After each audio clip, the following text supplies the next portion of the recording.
I guess screen is visible, right? Yes, sir. Screen सबको दिखाई दे रही है।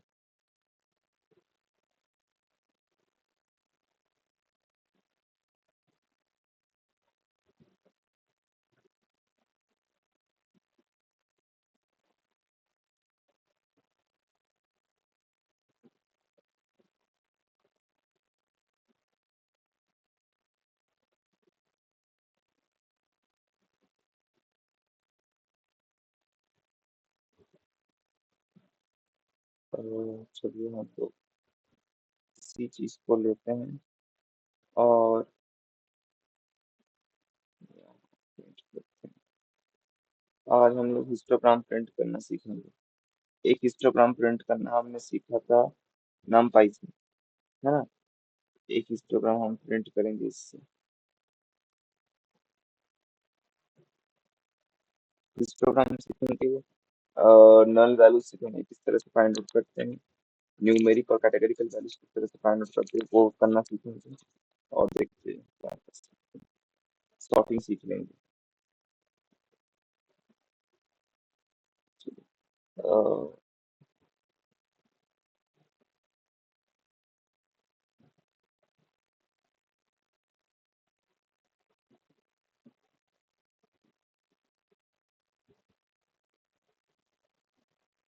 ये pv डॉट पाइवट टेबल, ठीक है।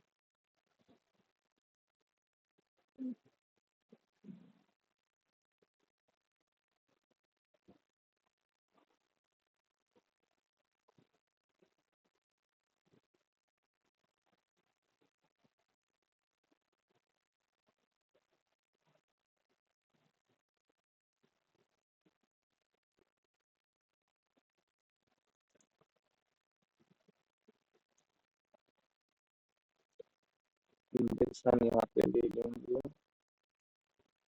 क्या लेंगे, इंडेक्स प्रोडक्ट नेम ले लेते हैं। इंडेक्स लेते हैं प्रोडक्ट नेम।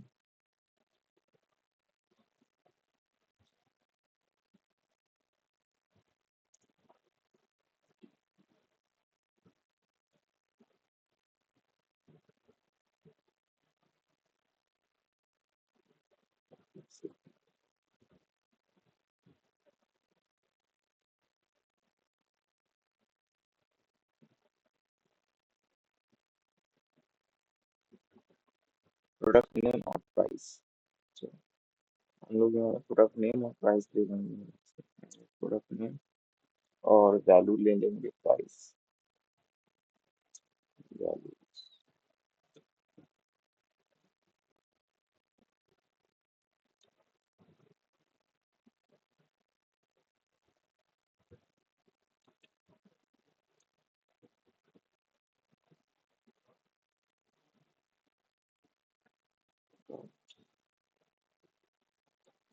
इस क्योंकि हम लोग हिस्टोग्राम प्रिंट कर रहे थे डॉट लिखेंगे, उसके बाद शिफ्ट प्लस एंटर करते हैं। हाँ, देखो तो आ गया, ठीक है। प्राइस यहाँ आया है 33, 34, 34, 35, 35, 36। और इधर तुम्हारा आया है वो प्रोडक्ट नेम वाइज आया है इंडेक्सिंग का, ठीक है। तो इधर हम लोग इस तरह दे सकते हैं। इसमें हम लोग एक चीज और लिख सकते हैं कि जब हम लोग pd डॉट पाइवट टेबल करेंगे तो हम यहाँ पे वो दे सकते हैं, तुम्हारा क्या बोलते हैं, इंडेक्सिंग कर सकते हैं, एक्स एक्स एक्सिस पे क्या नाम दे और वाई एक्सिस पे क्या नाम दे, तो उस हिसाब से वो आ जाएगा। जस्ट बिकॉज हमने यहाँ पे वैल्यूज प्राइस दिया है और index equal to product name दिया है, तो उस हिसाब से वो प्रिंट किया है, ठीक है।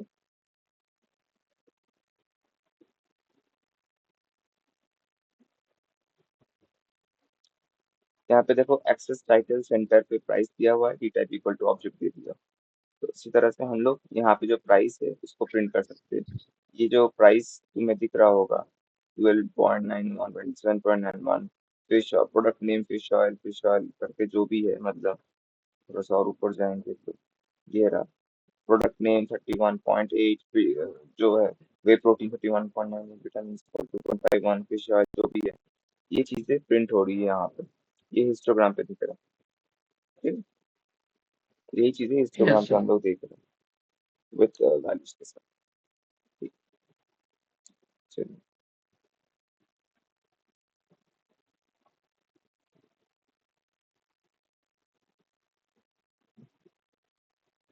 एक हम लोग यहाँ डॉ- एक हम लोग यहाँ हिस्टोग्राम फंक्शन ऐसे करके लिख सकते हैं, या तो चाहे तो हम लोग यहाँ पे आई गेस डॉट प्लॉट भी कह सकते हैं।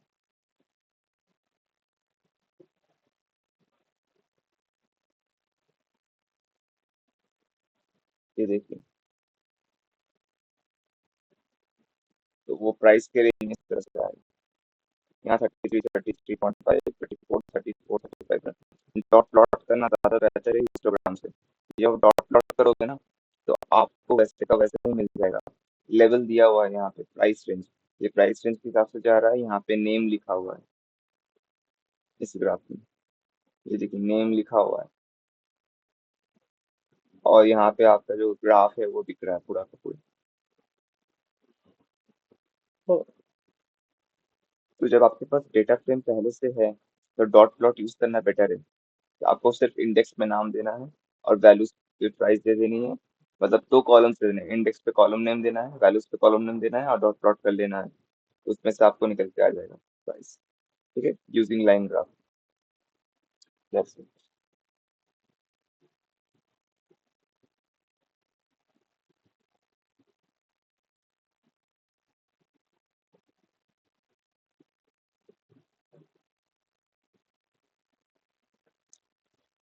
सॉर्टिंग,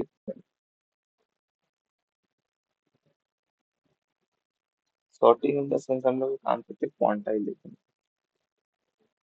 क्वांटाइल क्या होता है?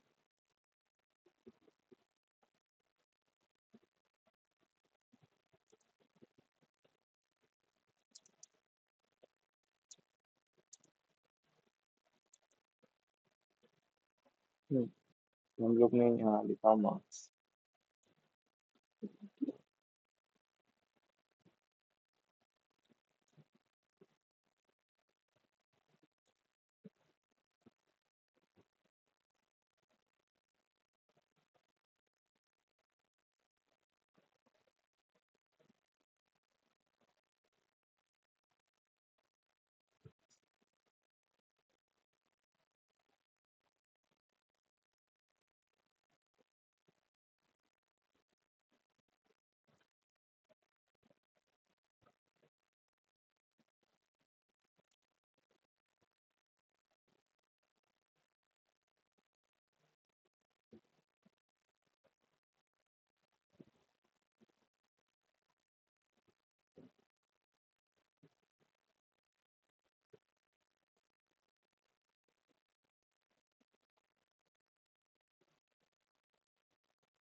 क्वांटाइल और स्टैटिस्टिक्स का पार्ट है।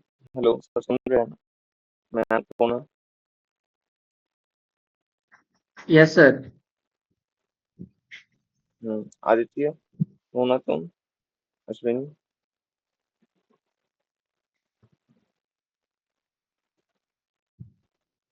हेलो।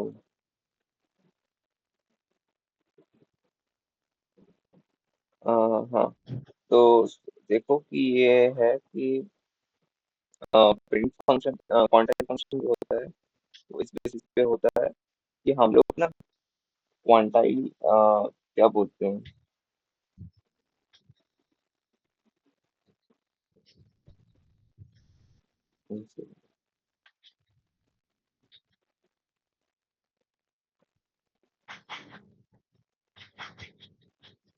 हम्म तो क्वांटाइल फंक्शन दिया जाता है कि हम लोग मिडिल क्वांटाइल, लोअर क्वांटाइल और अपर क्वांटाइल निकाल सकते हैं।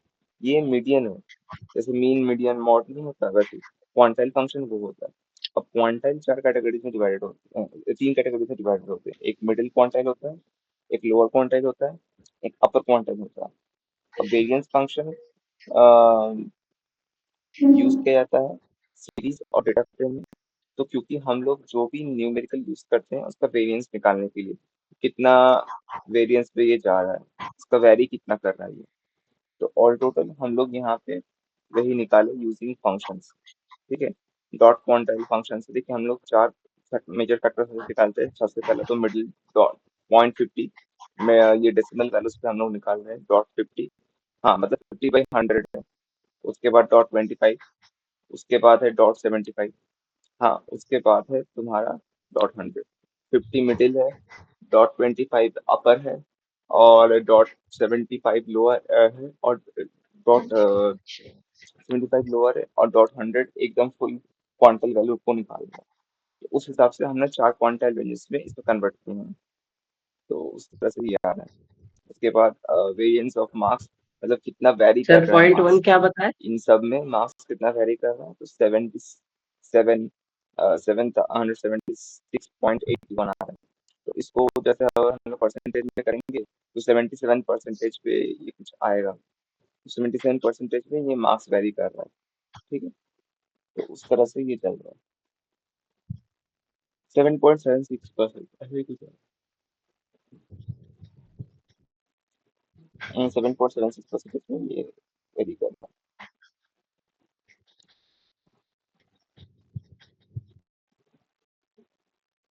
कुछ बताना है?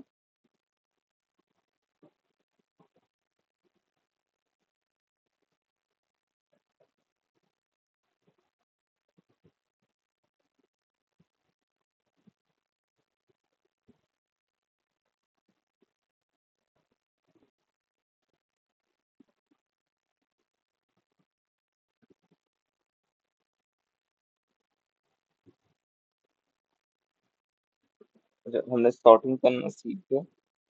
और अभी अगर किसी पर्टिकुलर इंडेक्स को हमें सॉर्ट करना है, हमने यहाँ पे आपको सॉर्टिंग भी दिखा दिया था। ये सॉर्टिंग है, मास डॉट सॉर्ट ऐसे करके आप सॉर्ट फंक्शन यूज कर सकते हो। अ,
अगर किसी पर्टिकुलर इंडेक्स वाइज सॉर्ट करनी है तो हम लोग यहाँ लिख लेते हैं, जैसे D dot sort, tax base करेंगे,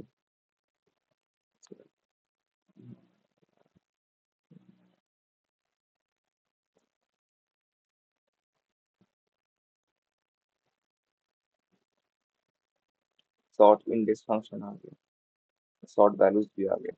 सॉर्ट इंडेक्स फंक्शन यूज करने से आपका यहाँ पे एक्सेस इक्वल टू जीरो आ जाता है। यहाँ पे आप एक्सेस यूज कर सकते हैं, x axis equal to zero. ठीक है, तो इस हिसाब से आप सॉर्ट कर सकते हैं। एक्सेस इक्वल टू जीरो आ सकता है, उसके बाद अगर आप चाहे तो D F dot sort axis column wise, column levels के वाइज अगर आपको सॉर्ट करना है। एक्सेस इक्वल टू जीरो मतलब होता है रो। जब हम एक्सेस इक्वल टू जीरो लिखते हैं इसका मतलब वो रो वाइज लिखते हैं, और जब एक्सेस इक्वल टू वन लिखते हैं तो वो हमेशा कॉलम वाइज लिखते हैं। तो D F dot sort index आप पूरा लिख सकते हैं या पैराफ्रेज करके भी लिख सकते हैं। Axis equals to one, axis equals to one दे दिया। ठीक है, तो कॉलम वाइज तो ये हो जाएगा इंडेक्स में। ठीक है, ये एक्सेस इक्वल्स टू वन हो गया कॉलम, सॉरी मैंने गलत बोला। एक्सेस इक्वल्स टू वन का मतलब होता है आपका रो वाइज। ठीक है, आप zero one two three four करके जो होता है, जो यहाँ पे जैसे आप देख रहे हैं, अ, ये जो इंडेक्सिंग है zero one two three four करके, तो इन एक्सेस इक्वल्स टू वन देने का मतलब है कि आपका यहाँ पे ये वाला आ जाएगा, ये वन ट्वेल्व। मैं दिखा नहीं रहा हूँ, ये वन ट्वेल्व रहेगा, ये सब आप लोग कर लीजिएगा। ठीक है, T F dot sort indexes काफी सॉर्टिंग के काफी टाइप के हैं, लेकिन यही तो काम आते हैं। और जब एक्सेस इक्वल्स टू जीरो कर रहे हैं इसका मतलब कॉलम वाइज आ रहे हैं, ये 10 12 24 कॉलम वाइज प्रिंट होगी। ठीक है, इंडेक्स डीएफ डॉट सॉर्ट का मतलब होता है axis equals to one, axis equals to one का मतलब होता है रो वाइज इंडेक्सिंग। ठीक है, तो बस इतना ही है, उसमें आप कुछ ज्यादा है नहीं।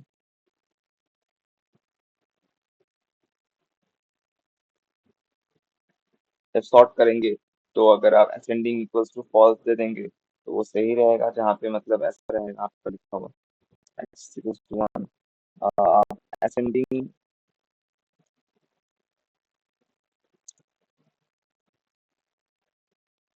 Equals to false. अगर असेंडिंग इक्वल्स टू फॉल्स दे रहे हैं तो उससे कुछ फर्क नहीं पड़ता, क्योंकि वो तो फिर वो डिसेंडिंग वाइज प्रिंट होगा। सॉरी, असेंडिंग इक्वल्स टू अगर फॉल्स दे रहे हैं इसका मतलब वो होगा डिसेंडिंग ऑर्डर में प्रिंट होगा।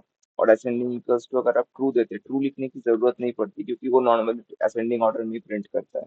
हाँ, वो हमेशा टॉप टू बॉटम जब आप सॉर्ट कर रहे हो तो वो असेंडिंग ऑर्डर में ही प्रिंट करेगा, डिसेंडिंग ऑर्डर में नहीं। अगर आप असेंडिंग इक्वल्स टू फॉल्स लिखते हैं यहाँ पे, इसका मतलब कि फिर वो आपका डिसेंडिंग ऑर्डर में प्रिंट करेगा।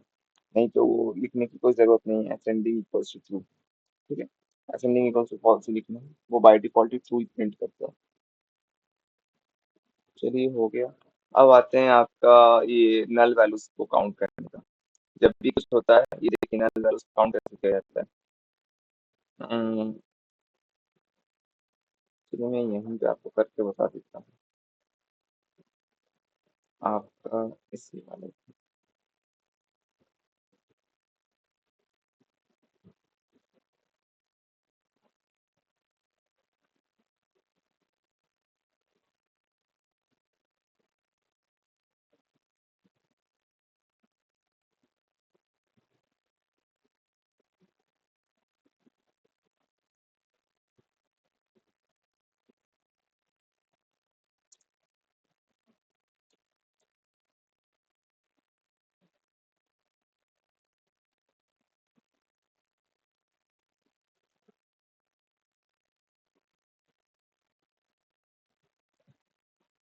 ये आया।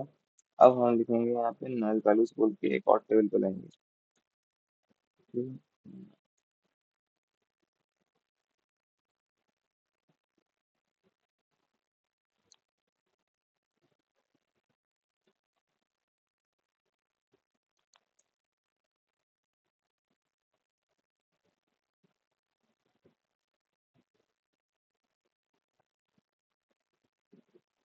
हम्म,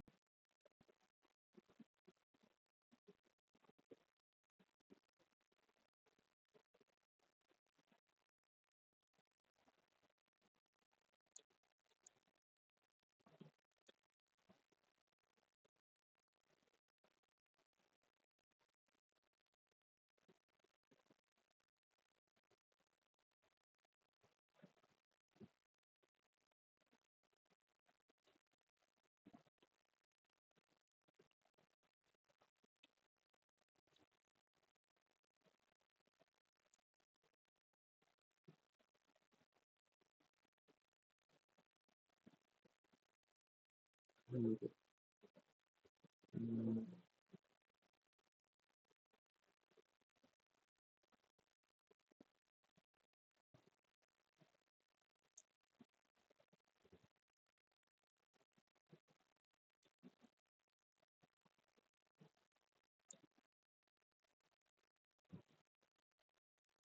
ये देखिए इस तरह से हम लोग नल को काउंट कर सकते हैं। कॉलम वाइज ये सारे के सारे नल को काउंट करके दे देगा। df dot istar dot sum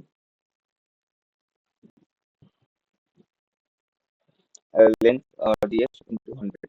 ये क्या कर रहा है, ये पूरा डेटा फ्रेम का लेंथ यूज कर रहा है, जो भी डेटा सेट है उसका लेंथ वाइज ये पूरा का पूरा हर एक कॉलम को काउंट कर रहा है नल। ठीक है, कॉलम करके ये हमें दे देगा। ठीक है, एक आ रहा है, हम कैटेगरिकल और न्यूमेरिकल फॉर्मूला न्यूमेरिकल से डेटा सेट को किस तरह से अलग कर सकते हैं, इसी डेटा सेट के अंदर मैं आपको दिखाता हूँ। अम,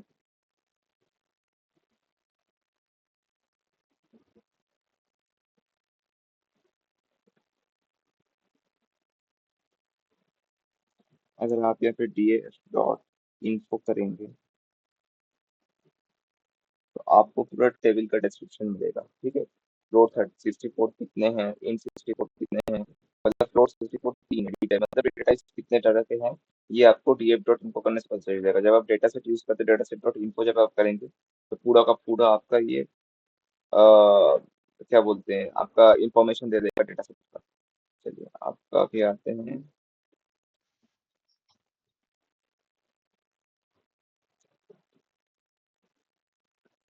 जिसको कुछ पूछना है तो वो ना मैसेज टाइप करे प्लीज।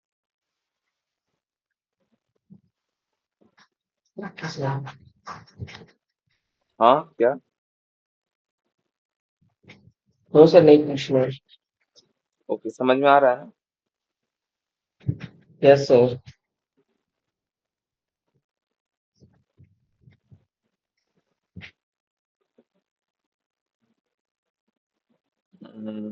ठीक है, चलो। अह,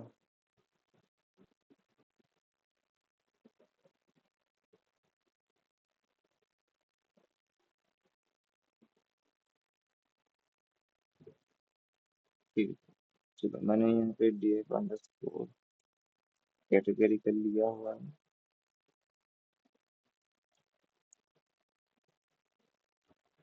तो उसके बाद फिर मैं यहाँ पे अह,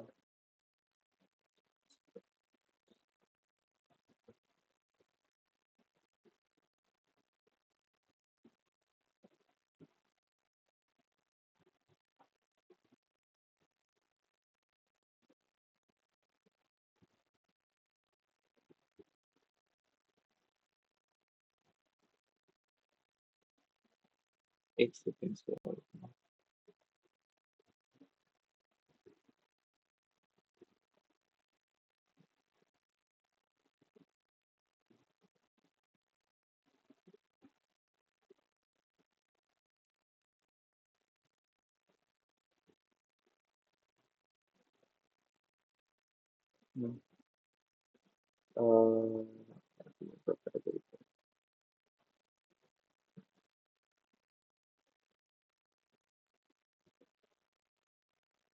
ये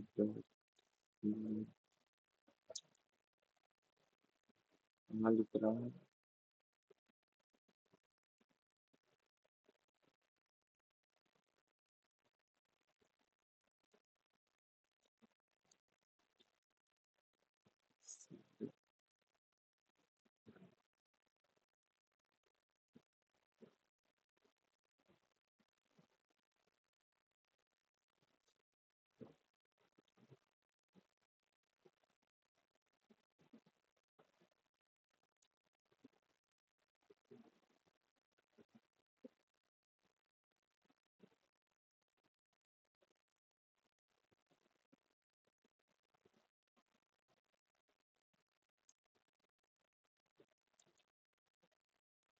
इंक्लूड इज इक्वल टू हम करेंगे यहाँ ऑब्जेक्ट,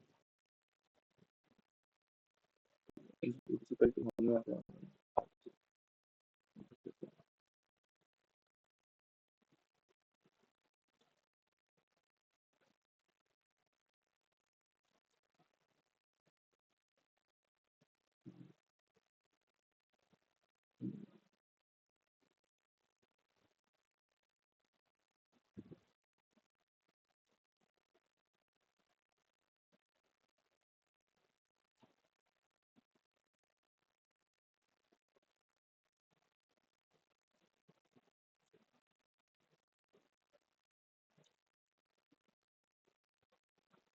हाँ, तो जितने भी आपके न्यूमेरिकल डेटा से सारे आ गए, product name, category, location, platform, जितने भी थे सारे के सारे आ गए। अब अगर हम यहाँ पे जस्ट इसका उल्टा करेंगे,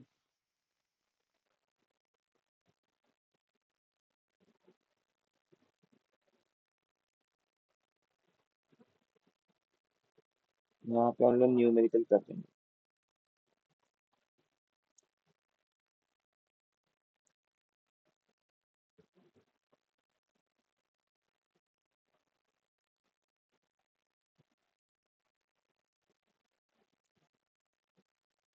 ठीक है, यहाँ पे हम लोग और ऑब्जेक्ट की जगह पे हम लोग यहाँ पे दो अलग अलग चीजें लिखेंगे। वो है इंट फ्लोट 64 और यहाँ पे हाँ फ्लोट 64 और इंट 64, ये दो लिखेंगे। यहाँ लिखेंगे हम लोग फ्लोट 64।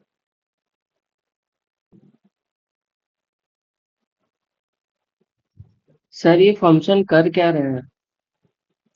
ये फंक्शन आपका कैटेगरिकल और न्यूमेरिकल डेटा को अलग अलग कर रहे हैं।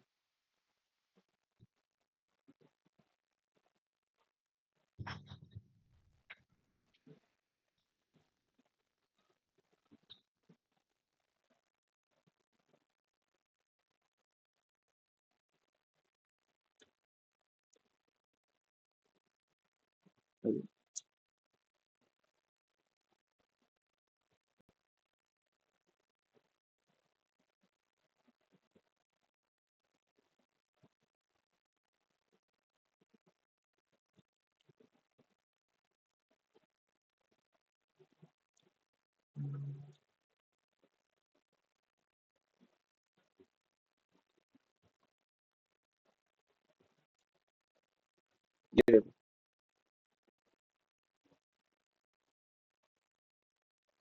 सब समझ में आया। Yes sir. हमने वो सर मतलब इसका मतलब ये है ना कि मतलब डिफरेंट डिफरेंट डेटा टाइप्स का मतलब वो कैटेगराइज कर रहे हैं। नहीं देखिए, ये कैटेगराइज करने के लिए तो यूज हो सकता है। देखिए यहाँ पे आप देखिएगा जो कॉलम है, यहाँ पे date, product name, category, unit sold price, ये सब एक ही डेटा सेट में है। अब मेरे को बोला गया कि मेरे को ना टेक्सचुअल डेटा, ये जो डेटा सेट है देखिए इसमें इसमें न्यूमेरिकल डेटा सेट भी है। अब यहाँ पे क्या बोलते हैं, categorical yes data sir. Set भी है। अब मैंने आपको एक चीज सिखाई थी जब आप लोग एक्सेल यूज कर रहे थे पावर बीआई के लिए स्पेशली। मैंने क्या किया था, मैंने कैटेगरिकल डेटा सेट को बाइनरी पे कन्वर्ट किया था कि नहीं किया था। Yes sir. और मैंने सिर्फ न्यूमेरिकल डेटा सेट पे काम किया हुआ था, कैटेगरिकल डेटा सेट को मैंने अलग किया था सिर्फ, है ना। तो यहाँ पे भी मैंने यस वही सर। किया। यहाँ पे मैंने क्या किया, कैटेगरिकल डेटा सेट को मैंने पहले अलग कर दिया। ये रहा पूरा का पूरा तुम्हारा कैटेगरिकल डेटा सेट। अब मैं जब नीचे आ रहा हूँ तो ये मेरा बन रहा है न्यूमेरिकल डेटा सेट। अब मेरे को इस पे काम करना है। मैं कैटेगरिकल डेटा सेट से सिर्फ क्या लूंगा, एक चीज लूंगा, वो क्या है, प्रोडक्ट नेम ले सकता हूँ, कैटेगरी ले सकता हूँ, लोकेशन ले सकता हूँ, प्लेटफॉर्म ले सकता हूँ। अगर मेरे को अपना डेटा सेट काम करना है तो मैं क्या करूंगा, मैं सिर्फ प्रोडक्ट नेम लूंगा। मेरे को बाकी की चीजों की जरूरत नहीं है। मैं प्रोडक्ट नेम लेके मैं पूरा का पूरा unit sold price, revenue, discount, units revenue के ऊपर पूरा का पूरा ग्राफिकल रिप्रेजेंटेशन व्यू बना सकता हूँ कि नहीं बना सकता। तो इसीलिए मैंने ये दोनों को यस सेग्रीगेट सर। किया, और इन दोनों को सेग्रीगेट करने के लिए मैंने ये वाला फंक्शन इस्तेमाल किया। सिंपल सी बात।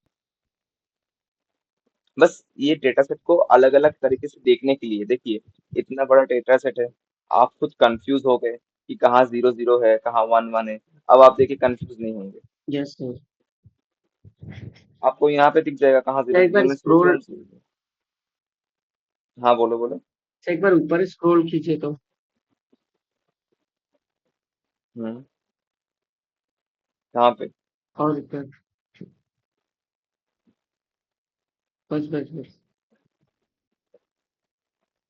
सर थोड़ा सा और डाउन। क्या स्क्रीनशॉट ले सर रहे हो क्या? इसको मैं वो नोट नहीं किया था, इसलिए नोट करना था। हाँ हाँ नोट कर लो, ऐसा कुछ नहीं। बस इतना ही है। सर हाँ हो मतलब गया था, और नीचे। पांडास का इतना ही मेन है। इसके बाद आपका कुछ आ रहा है। Yes sir. सॉर्टिंग तो आप सीख गए, उसके दिखा दिया मैंने कैसे होता है। सॉर्ट के कुछ होते हैं, सॉर्ट री इंडेक्सिंग करके, वो इंडेक्सिंग करके, उन सब की देखिए हर प्रोग्राम और हर कोड याद रखना कुछ जरूरी नहीं होता है। कुछ मेन मेन चीजें हैं जो मैं आपको यहाँ सिखा रहा हूँ, वही इंपॉर्टेंट होता है। बाकी चीजें इंपॉर्टेंट है नहीं एक्चुअली। हाँ वो चीजें करना जरूरी है, याद रख लेना जरूरी है कि हाँ ऐसा होता है कहीं पे माइंड पे, ताकि अगर कोई ऐसा सवाल पूछे तो आप बता सको। हाँ, ऐसा नहीं कि आप में सिर्फ इतना ही पढ़ा है, आप बोलोगे इस सर ने तो मेरे को सिखाया नहीं। ऐसा नहीं है कि सिखाया नहीं, वो चीजें इंपॉर्टेंट है नहीं, वो चीजें डेली लाइफ में यूज होती नहीं है कोडिंग के लिए। कभी कभी यूज हो जाती है, कभी कभी। देखिए फंक्शंस बहुत है। जब आप एक लाइब्रेरी यूज कर रहे हैं तो इसका मतलब काफी सारे फंक्शंस है। इन इतने सारे फंक्शंस को आप याद रख नहीं सकते। लिख के भी आपको कुछ मतलब क्या होगा, वो मतलब कि एक जोल डाउन के लिए कि हाँ ऐसा होता है कहीं पे। आपको सारी की सारी चीजें तो याद रहेंगी नहीं, जाहिर सी बात है। तो that's. Yes sir. For example जब आप गाड़ी चलाते हो तो आपको सारी की सारी ट्रैफिक रूल्स मालूम नहीं होती है। जस्ट फॉर अ सेल्स कि आपको पता होता है कि मेरे को स्टॉपेज लाइट यूज करना है और मेरे को इंडिकेटर यूज करना है। सामने जब मोड़ आया तो 2 बार हॉर्न देना है। और यही सब कुछ चीजें आपको याद रखनी पड़ती है। उसके अलावा आप क्या याद रखते हो? आप थोड़ी याद रखते हो कि मैं जब लाइन क्रॉस कर रहा हूँ तो मेरे को 60 से ऊपर नहीं जानी चाहिए, मेरे को 30 40 पे चलाना चाहिए, और पुलिस आ गई तो ये हो जाएगा। तो इतना चीज आप याद नहीं रखते हो, तो वैसा ही सेम चीज है यहाँ पे भी। तो वही मैं कह रहा हूँ। तो on the road of journey to pandas, ये मेन मेन चीजें हैं। इसके अलावा जो चीजें बचती है वो मैं कल आपको सिखा दूंगा। कुछ नहीं बचता है, वो अप्लाई फंक्शन बचता है, फाइट फंक्शन बचता है, वो क्या होता है। उसके बाद आपका अप्लाइड मैथ फंक्शन बचता है, री इंडेक्सिंग बचता है, रीनेम फंक्शन बचता है। उसके अलावा आपका ग्रुप वाइज फंक्शन बचता है, और ट्रांसफॉर्म फंक्शन बच जाता है। बस इतना ही है, और कुछ बचता नहीं।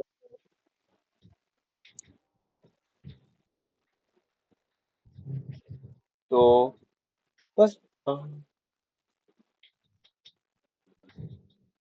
सर आई वो गेस इतना ही जो असाइनमेंट काफी। में था, आप वो चेक कब करोगे? कौन सा? सर जो वही पावर बीआई और एसक्यूएल वाला दिए थे वो। वो चेकिंग? मैं वो चेकिंग आपका कल करता हूँ। हाँ कल मैं पांडास कंप्लीट कर दूंगा, 4 फंक्शंस रह गए हैं इसको दिखा के। और आपका पांडास भी यस सर। कंप्लीट हो जाएगा, कल मैं चेकिंग भी कर लूंगा। तो आधा घंटा मैं पढ़ा लूंगा, पढ़ाने के यस बाद सर। मैं लास्ट में आपका चेकिंग भी कर लूंगा। ठीक है। यस तो सर। 30 मिनट्स हो सर गए वो थे। मैं इसमें ये पांडास का कर रहा था, बट उस पे जैसे डॉट सीरीज भी लिख रहा हूँ या डॉट डेटा फ्रेम भी कर रहा हूँ ना, तो वो क्या बोल रहा है कि ये मॉड्यूल इस पे नहीं है करके देखिए आप दिखा रहा डॉट है उसमें डेटा, बार बार। नहीं नहीं, वो तब दिखाएगा जब आप डॉट डेटा फ्रेम को गलत तरीके से लिख रहे होंगे। डॉट डेटा फ्रेम का डी कैपिटल होगा, और और एफ कैपिटल होगा, हमेशा ये चीज याद रखिएगा। डॉट सीरीज का हमेशा एस सर मैं, कैपिटल रहेगा। Yes sir. सर एक बार ट्राई करता हूँ। हाँ सर मैं एक और करके बार। देखा था डेटा फ्रेम का डी बड़ा करके, नहीं नहीं नहीं, था। दोनों ही बड़ा रखना है, सिर्फ डी बड़ा रखने से नहीं होगा। डेटा फ्रेम का डी भी कैपिटल लेटर में होना चाहिए और एफ भी कैपिटल लेटर में होना चाहिए। ओके। उसके बाद आप यस थोड़ा सा सर। देखिए, मॉड्यूल नेम अगर नहीं, देखिए मॉड्यूल नेम नहीं मिल रहा है तो इसका मतलब आपका इंस्टॉलेशन सही से नहीं हुआ होगा। दोनों में से कोई एक। तो इंस्टॉलेशन के लिए वो आप ही को देखना पड़ेगा। हो सके तो एक काम कीजिए, कुछ नहीं, पाइथन को फिर से इंस्टॉल कर लीजिएगा, री इंस्टॉल कीजिएगा, उससे कुछ यस फर्क सर। नहीं पड़ेगा। और डॉट सीरीज का इसको कैपिटल कर लीजिएगा। बाकी स्पेसेस पे ध्यान दीजिएगा और यस कॉलम्स सर। पे ध्यान दीजिएगा, नहीं तो मॉड्यूल नेम फाइंड आउट नहीं होने का ऐसा कुछ कारण नहीं बचता है। Yes sir. ठीक है, कभी कभी वो ओवरलुक हो जाता है, कोई नहीं। चलिए 9 बज गए, क्लास को यहीं एंड करते हैं। और ठीक है, कल ही thank you sir. Pandas complete हो जाएगा, और कुछ नहीं होगा, ठीक है। Yes sir. ठीक है। नेक्स्ट नेक्स्ट तो क्लासेस में हम लोग मैथ प्रॉपर्टी सीख लेंगे। That's it.